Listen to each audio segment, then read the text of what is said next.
능소화 400년 전에 붙인 편지. 조두진 지음, 도서출판 예담.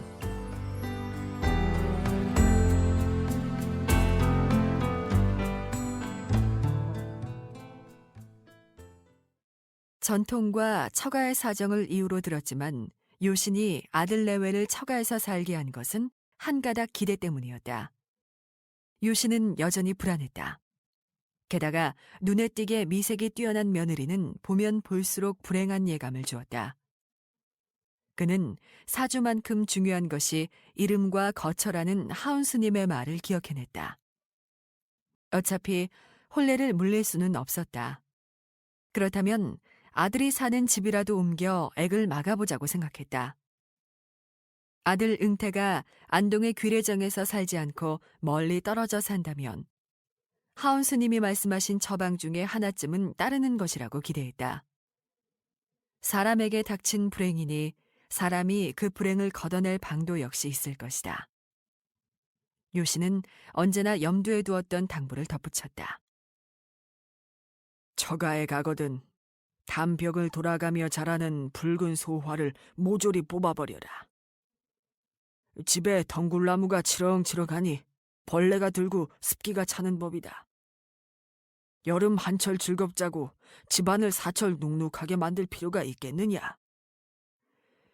장인어른과 잘 상의하여 반드시 그 소화 덩굴을 모조리 뽑아버리도록 해라.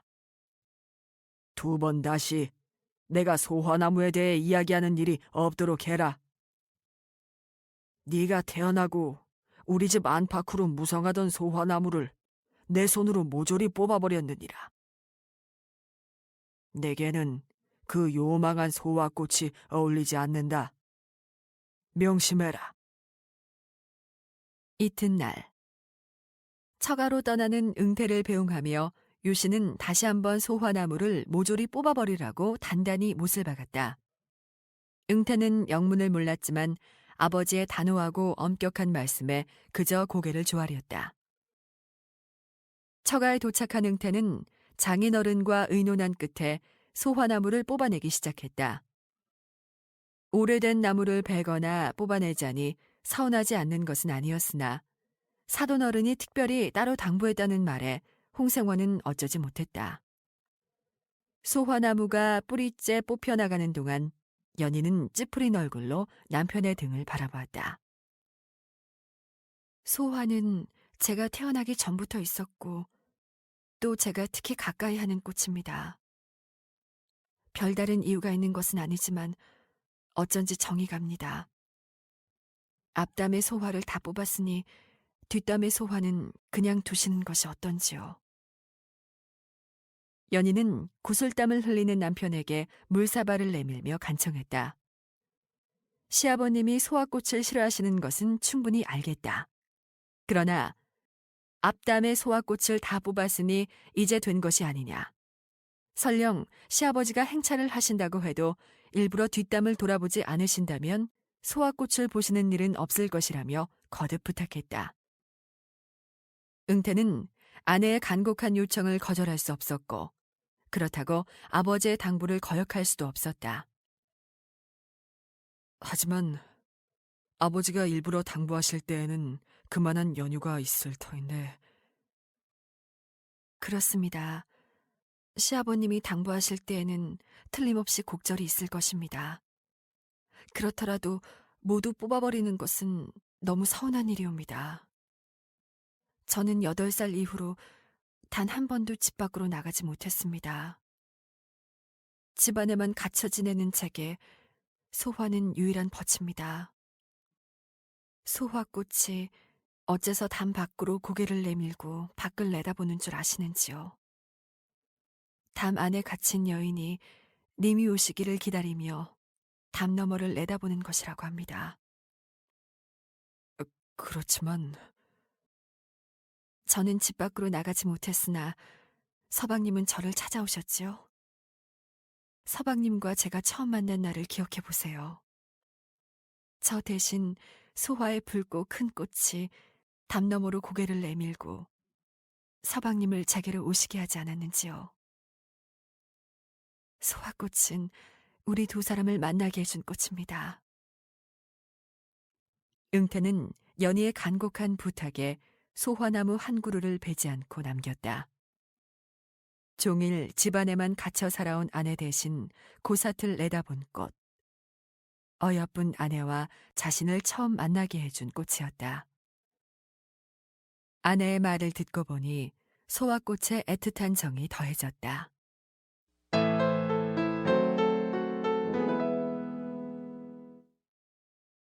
응태는 허리를 꼿꼿이 펴고 책상을 당겨 앉아 밤늦도록 책을 읽었다. 옆에 다소곳이 앉은 연희는 남편이 글 읽는 소리를 들었다. 종종 눈을 들어 부드러운 눈으로 남편을 바라보았고 남편의 목소리를 따라 흥얼거렸다. 책을 읽던 응태는 문득문득 읽기를 중단하고 그 뜻을 풀어 연희를 지루하지 않게 했다. 아내는 고개를 끄덕이고 남편은 미소로 받았다. 두 사람은 밤늦도록 책을 읽고 이야기를 나눴다. 책 속에 담긴 이야기를 풀어내고 어제와 오늘과 내일을 책 속의 오래된 이야기에 견주어 풀어나갔다. 눈 내리는 밤은 고요했다. 책 읽는 소리는 담을 넘지 않고 쌓인 눈 속으로 스며들었다.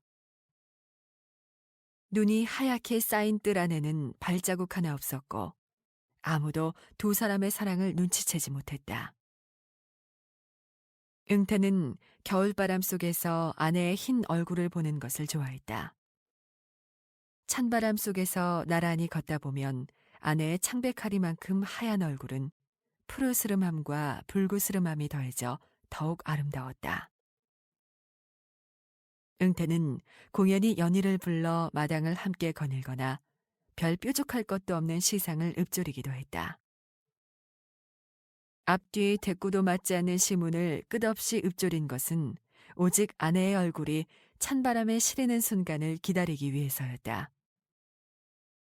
남편의 마음을 아는 연희는 어울리지 않는 대꾸에도 귀를 기울이며 찬바람 속을 천천히 걸었다.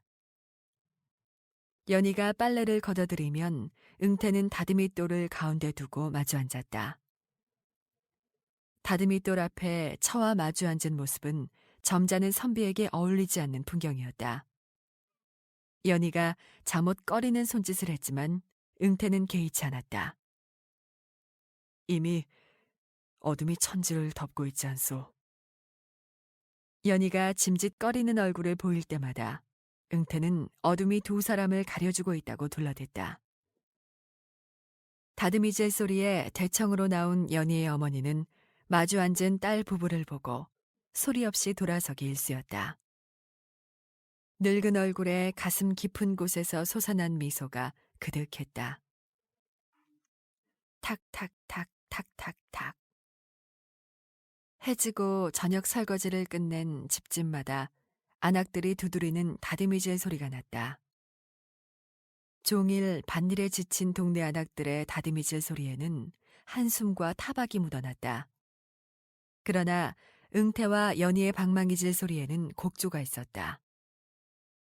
음악을 모르고 곡조를 몰랐지만 두 사람의 다듬이질 소리에서는 신명이 일어나 흥겹게 춤을 추었다. 아내가 잠시 쉴 요량으로 방망이질을 멈추기라도 하면 응태는 재빨리 아내의 입술에 입을 맞추기도 했다. 연희는 얼른 남편을 밀어내고 다시 방망이를 두드렸다. 흘겨보는 눈빛에 교태가 묻어 있었다. 두 사람은 좁은 신방에서 꿈같은 날들을 보냈다. 세상은 넓고 시끄러웠으며 해야 할 일, 하고 싶은 일도 많았다. 그러나 응태는 해지기 무섭게 좁은 신방으로 숨어들었다. 처음 접한 논밭의 일은 고되고 거칠었다. 그러나 신방의 문지방을 넘어서는 순간 세상사의 피로와 번뇌를 잊었다. 연희의 몸짓, 연희의 목소리는 하나하나가 꿈처럼 달콤했다. 걸음마를 시작하면서부터 하루도 거르지 않은 책 읽기며 세상으로 나아갈 꿈은 연희의 품속에서 안개처럼 흩어졌다. 좁은 신방과 연희의 상아조각 같은 몸뚱이를 빼면 이 세상의 모든 부침은 부질없고 허망한 것이었다. 응태는 좁은 신방에서 인생에 다시 오지 않을 기쁨을 보았다. 좁은 방. 거기에는 언제나 연희가 있었다. 세상에 누가 우리 같겠소? 세상에 누가 우리처럼 서로 어여삐 여기겠소? 나는 우리 머리가 휘어질 때까지 살다가 함께 죽을 수 있기를 바랄 뿐이오. 세상에 누가 있어 당신만큼 아름답겠소? 내가 세상에 다시 난들 당신처럼 어여쁜 아내를 만날 수 있겠소? 나는 당신을 죽을 때까지 사랑할 것이오. 아니요, 죽어서도 나는 당신을 사랑할 것이오. 응태의 심장과 혈관은 연희와 더불어 불덩어리가 됐다. 그는 식지 않을 불덩어리가 되어 연희를 안았다. 연희는 실체로서 눈앞에 존재하는 남편의 무쇠처럼 단단한 가슴에 묻혀 실체 없는 불행을 잊었다. 떠돌이 중이 짓거려댄 실체 없는 불행은 남편의 굵은 팔뚝과 단단한 가슴에 밀려 흩어지고 없었다. 응태는 꿈 같은 날들을 보냈지만 때때로 연희의 얼굴에 나타나는 낯선 그림자와 낯선 표정에 마음이 어두워지기도 했다.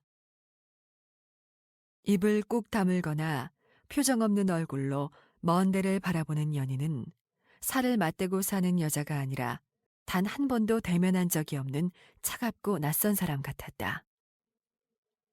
그 얼굴은 마치 인생을 몇 번이나 살아온 여자, 세월의 강물을 오르고 내리며 삼라만상의 행복과 슬픔과 고통을 모두 맛본 사람의 얼굴 같았다. 그러나 어디서 어떤 세월을 살았는지 알 수 없는 얼굴이었다. 아내의 희고 여린 얼굴 건너편에 들이온 설명하기 힘든 그림자를 마주하는 날이면 응태는 가슴이 묵직하고 숨이 막혀왔다. 집안에 무슨 일이라도 있는 것이오? 어느 날 대청에 홀로 앉아 먼 데를 바라보는 연희에게 응태가 물었다. 나 모르는 일이 집안에 생긴 것은 아닐까 하는 염려였다. 그러나 연희는 남편이 어째서 그런 말을 하는지 알 수 없었다. 연희는 자신의 얼굴에 어른거리는 검은 그림자를 알지 못했다. 연희는 다만 자신도 모르게 어두운 얼굴이 되어 있을 뿐이었다. 무슨 일이라니요? 어째서 그런 말씀을 하시는지요? 연희는 진정으로 알지 못했다. 남편이 어째서 그런 이야기를 하는지 알 수 없었다. 제 얼굴에 들이운 어두운 그림자를 연희는 알지 못했다. 연희는 이내 상아처럼 하얀 얼굴을 들어 남편을 보았다. 그 크고 고운 눈에서 어두운 빛을 찾을 수는 없었다. 응태는 공연한 생각에 빠진 자신을 책했다. 쓸데없는 걱정이었다. 연희의 상아처럼 희고 티 없는 얼굴에서 응태는 밝고 뚜렷한 행복을 다시 확인할 수 있었다. 봄날 피어나는 사랑의 아지랑이 너머에 도사린 차갑고 어두운 운명을 응태는 알지 못했다. 눈 내리는 깊은 밤에도, 비가 내리는 무더운 밤에도, 꽃이 피고 지고 낙엽이 바람에 굴러가는 밤에도 부부는 나란히 앉아 책을 읽고 선연의 삶을 이야기했다. 고요한 밤, 착한 얼굴로 마주 앉은 부부의 방으로 다가오는 검은 그림자를 알지 못했다.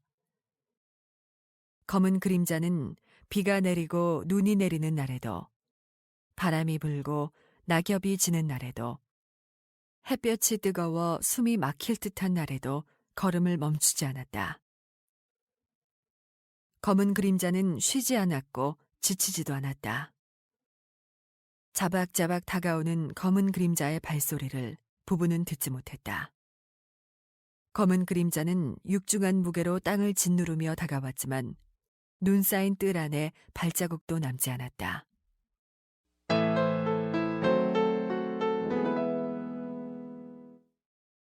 혼례를 올리고 이듬해 여름, 응태와 연희 사이에는 아들 원희가 태어났다. 솔가지와 붉은 고추를 새끼줄에 감은 금줄이 쳐졌고 집 안팎은 웃음소리가 가득했다.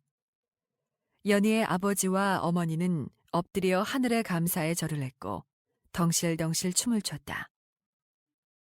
20일이 지나고 안동에서 이효신이 다녀갔다. 혼례 직후 아들 내외를 처가로 보낸 뒤 연락을 끊다시피 해온 이효신은 직접 백리길인 흥구로 달려와 며느리를 위로했다.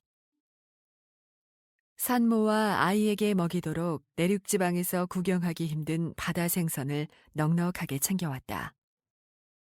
조기 한 두름과 고등어 2손이었다.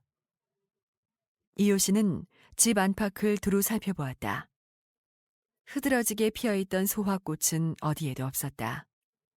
이효신은 흡족하고 밝은 얼굴로 아들 내외를 격려했다. 너희는 내 뜻을 섭섭하게 받아들이지 마라. 너희를 내친 게 아니라 적적해 하실 사돈 어른들을 생각한 것이다. 아이가 7살이나 8살이 되면 귀례정으로 돌아오도록 해라. 그리하면 아이도 외가의 정을 알 만한 나이가 될 것이니 두루 좋은 것이다. 이응태는 아버지의 말씀에 기쁨의 눈물을 흘렸다. 아버지가 자신을 내친 것은 아니지만 며느리를 집안에 들이기를 꺼린다는 것을 알고 있던 그였다. 안동으로 돌아간 후에도 이효씨는 아들에게 자주 편지를 냈다. 아이는 어떻게 지내고 있느냐? 며느리의 몸은 괜찮으냐? 인편에 생선을 보내니 푹 구워서 네 처가 먹도록 해라. 사돈 어른들께 나의 안부를 전해다오. 무엇보다 응태를 기쁘게 한 것은 자신과 처가에 대한 아버지의 인정이었다. 혼례를 전후에 아버지는 응태의 의견을 묻기는커녕 이야기를 나누려고도 하지 않았다. 어릴 때부터 형 몽태에 비해 자신을 대면대면하게 대한 아버지였다. 그런 아버지가 응태의 혼례를 앞둔 무렵부터 아예 얼굴을 마주 대하려고 하지도 않았다. 그러나 이제 아버지는 인편으로 자주 편지를 내어 안부를 묻고 응태의 생각을 묻고 있었다. 너의 매를 사려는 사람이 있는데 6, 7필로 하려 한다. 네 생각은 어떠냐? 일간 안동에 들르면 좋겠다. 원희가 보고 싶구나. 너는 언제쯤 오려느냐? 기다리려니 어렵구나. 보리 타작은 어떠냐? 이쪽엔 비가 많이 내려 타작하는데 어려움이 많았다. 사돈댁 일은 네가 부지런히 하여라. 농사는 천하의 근본이다. 네, 비록 자라는 동안 농사일을 가까이 하지는 못했다고 하나 사돈댁에서는 게을리하지 마라. 네가 흥구에 머무는 동안 네 집은 거기고 네 일은 농사임을 잊지 마라. 특별히 당부한다. 늘 조신함과 겸손함을 잃지 마라. 이응태는 아버지의 말씀을 따랐다. 흥구로 온 후 초기에는 글읽기와 사냥으로 소일했지만 농사일에 직접 나섰다. 처음 응태의 어깨에 걸린 지게는 어색했지만 며칠이 지나자 제 몸처럼 익숙했다. 지게를 지고 대문을 나서는 그의 뒷모습은 영락없는 농사꾼이었다. 정성이야, 정성. 만석군 집안에서 자라는 동안 한 번도 지게를 접은 일이 없는 사위를 보며 연희의 아버지는 흐뭇했다. 농사꾼 자질이 있어 보인다는 말은 아니었다. 자라는 동안 글읽기와 사냥만 해온 사위가 농사를 해보지 않은 일이라고 내치지 않는 모양이 어여뻐 저도 모르게 나오는 말이었다. 응태는 이른 아침부터 늦은 밤까지 콩 도리깨질을 하고도 피로한 내색을 하지 않았다. 농사일에 익숙한 농부들도 종일 콩 도리깨질을 하고 나면 삭신이 쑤셔 흐느적거리기가 일쑤지만 응태는 종일 쟁기질과 도리깨질, 낯질과 호미질을 하고도 지치지 않았다. 고된 농사일을 마친 후에는 밤늦도록 책을 읽었다. 어린 시절부터 하루도 빼놓은 적이 없는 책 읽기라 그냥 자리에 눕기가 어색하다고 했다. 농사일도 어색하지 않지만 서방님은 아무래도 책을 읽으실 때가 가장 잘 어울립니다. 연희는 책 읽는 남편을 좋아했다. 부지런히 일하고 밤늦도록 책을 읽는 모습은 세상에서 가장 보기 좋은 풍경이었다. 이른 봄에 피는 꽃도, 계절에 맞춰 부는 바람도, 하늘을 나는 오색 찬란한 새들도, 온 세상을 하얗게 물들이는 동짓달 눈도 그만 못했다. 그 무엇보다 남편의 책 읽는 모습이 좋았다. 달빛이 부드럽게 쏟아지는 마당에 홀로 서서 남편의 책 읽는 소리를 듣노라면 밤이 깊어가는 줄 몰랐다. 남편의 팔을 베고 누우면 연희는 옛날 이야기를 꺼냈다. 이전에도 몇 번이나 한 이야기를 연희는 마치 처음 꺼내는 이야기처럼 했고, 몇 번이나 들은 이야기지만 응태는 처음 듣는 이야기처럼 귀 기울였다. 당신을 처음 만난 날을 또렷이 기억합니다. 당신은 벗들과 일월산으로 사냥을 나가던 길이었지요. 햇볕은 뜨거웠고 담벼락에 능소화가 흐드러지게 피어 있었습니다. 저와 눈이 마주친 당신은 고개를 숙였지요. 당신은 그때 정신이 아찔했노라고 나중에 말씀하셨지요. 맞아요. 저도 그랬답니다. 저는 쿵쿵 뛰는 가슴을 어쩌지 못하고 얼른 초당으로 돌아왔습니다. 초당으로 걸어오는 동안 넘어지지 않으려고 조심했습니다. 제가 어떻게 걷고 있는지 몰랐습니다. 어떻게 초당으로 돌아왔는지 아무리 생각해도 생각이 나지 않습니다. 어쩌면 콩콩 뛰는 제 가슴 소리가 담 너머에 서 있는 당신 귀에까지 들리지 않을까 걱정했습니다. 행여 누가 보지는 않았는지 걱정됐습니다. 전 그때 이미 정운한 몸이었습니다. 담 너머로 눈이 마주친 사람이 제 남편이 될 사람인 줄 제가 어찌 알았겠습니까? 이미 정운한 교수가 다른 댁 도령과 담을 가운데 두고 희롱한다는 소문이라도 나면 어쩌나 두려웠답니다. 그런 마음 한편에서는 혹여 당신이 사람을 시켜 우리 집으로 편지라도 전하지 않을까 기대하는 마음도 있었습니다. 그러고는 이미 정운한 교수가 조신하지 못해 다른 남정네의 편지를 받았다면 집안 어른들의 체면이 무엇이 될까 걱정됐습니다. 걱정과 기대 사이에서 저는 몇 날 며칠을 뜬 눈으로 지새웠습니다. 부질없는 걱정이고 기대였지요. 그날 이후 당신은 한 번도 다시 우리 마을로 사냥을 오시지 않았고 편지를 내지도 않았습니다. 참 우습지요. 얼굴도 모른 채 정혼한 우리가 정혼한 사임을 모른 채 담을 가운데 두고 만났으니 하늘이 정한 인연인가 봅니다. 800개를 하고 누운 응태와 연희 옆에는 아들 원희의 가느다란 숨소리가 봄꽃 피는 소리인 양, 봄을 싣고 온 물이 얼음 밑으로 흐르는 소리인 양 고왔다. 응태가 꿩 2마리를 잡아온 날 석류탕을 만들었다. 만두소와 탕국물 재료로 생치, 꿩고기를 썼다. 응태가 사냥 나간 동안 연희는 석류 모양으로 만두를 빚었다. 딸 옆에 쭈그리고 앉은 연희의 어머니는 시집 오기 전 친정에서 먹던 석류탕을 사위 덕에 다시 먹게 됐다며 수다를 떨었다. 만석군 집에서 어린 시절을 보낸 덕분인지 응태는 어떤 음식이든 제대로 차린 것을 좋아했다. 국수를 해 먹어도 오미자국에 띄우거나 꿩고기 육수를 내는 것을 좋아했다. 꿩김치, 꿩짠지를 좋아해 집안에 꿩김치 떨어지는 날이 없었다.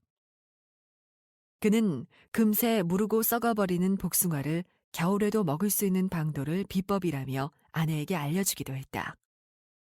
누구나 알만한 방도지만 응태는 자랑스럽게 떠벌렸고 연희는 모른 척 들었다. 밀을 곱게 갈아낸 가루에 복숭아를 넣어두면 겨울에도 여름날같이 싱싱한 복숭아를 먹을 수 있어. 복숭아가 숨을 쉬면 물기가 달아나고 맛도 영양가도 없어지는 법이지만 곱게 갈아 만든 밀가루죽에 담아둔 복숭아는 겨울에도 향기와 물기를 그대로 간직하는 법이오. 음식에 관한 응태의 비법은 모두 안동의 시어머니에게서 나온 것이었다. 응태는 엄동설안에도 겨울 야채를 키울 수 있다며 괭이를 들고 외양간 뒤로 돌아갔다. 장인과 장모, 연희와 품에 안긴 원희가 응태의 괭이질을 호기심 어린 눈으로 바라보았다. 응태는 외양간 뒤에 자투리 땅에 우물 파고 거름과 흙을 깔아 산갓, 파, 마늘을 심고 그 위에 거름을 더 퍼부었다. 거름은 추운 날씨에서도 더운 김을 뿜어냈다. 그 속에서 파, 마늘, 산갓은 싹이 트고 자랐고 집안은 봄에도 여름에도 가을과 겨울에도 시끌벅적했다. 흥고의 식구들은 엄동설안이지만 싱싱한 산갓을 먹었다. 고기를 오래 보관할 수 있는 비결과 닭과 꿩을 맛있게 굽는 법을 알려준 사람도 응태였다. 응태가 닭이나 꿩의 털을 발라내고 부엌이 아닌 마당에서 굽고 지지는 동안 쪼그리고 앉은 연희의 아버지는 어린아이 같은 눈으로 사위의 손놀림을 지켜보았다. 연희의 아버지는 응태를 친자식처럼 어여삐 여겼다. 박복한 운을 타고난 딸아이를 평생 걱정하며 살았지만 듬직한 사위를 얻어 거칠고 야속한 운명을 멀리 쫓아버렸다. 연희의 아버지는 술에 취하면 응태를 불러 자네 고맙네, 나는 자네만 믿네라고 자주 이야기했다. 응태는 눈시울 붉은 장인 앞에 꿇어앉아 호방한 웃음을 지었다. 그 웃음소리가 크고 맑아 부엌에 앉아 불 지피던 연희의 어머니는 눈물을 흘렸다. 두 눈 똑바로 뜨고 악담을 퍼붓던 떠돌이 중의 얼굴은 응태의 맑고 큰 웃음소리에 밀려 흩어지고 사라졌다. 무섭고 추운 밤은 가고 꽃 피고 새우는 봄이 왔다. 연희의 곁에는 응태가 있었고 원희가 있었다.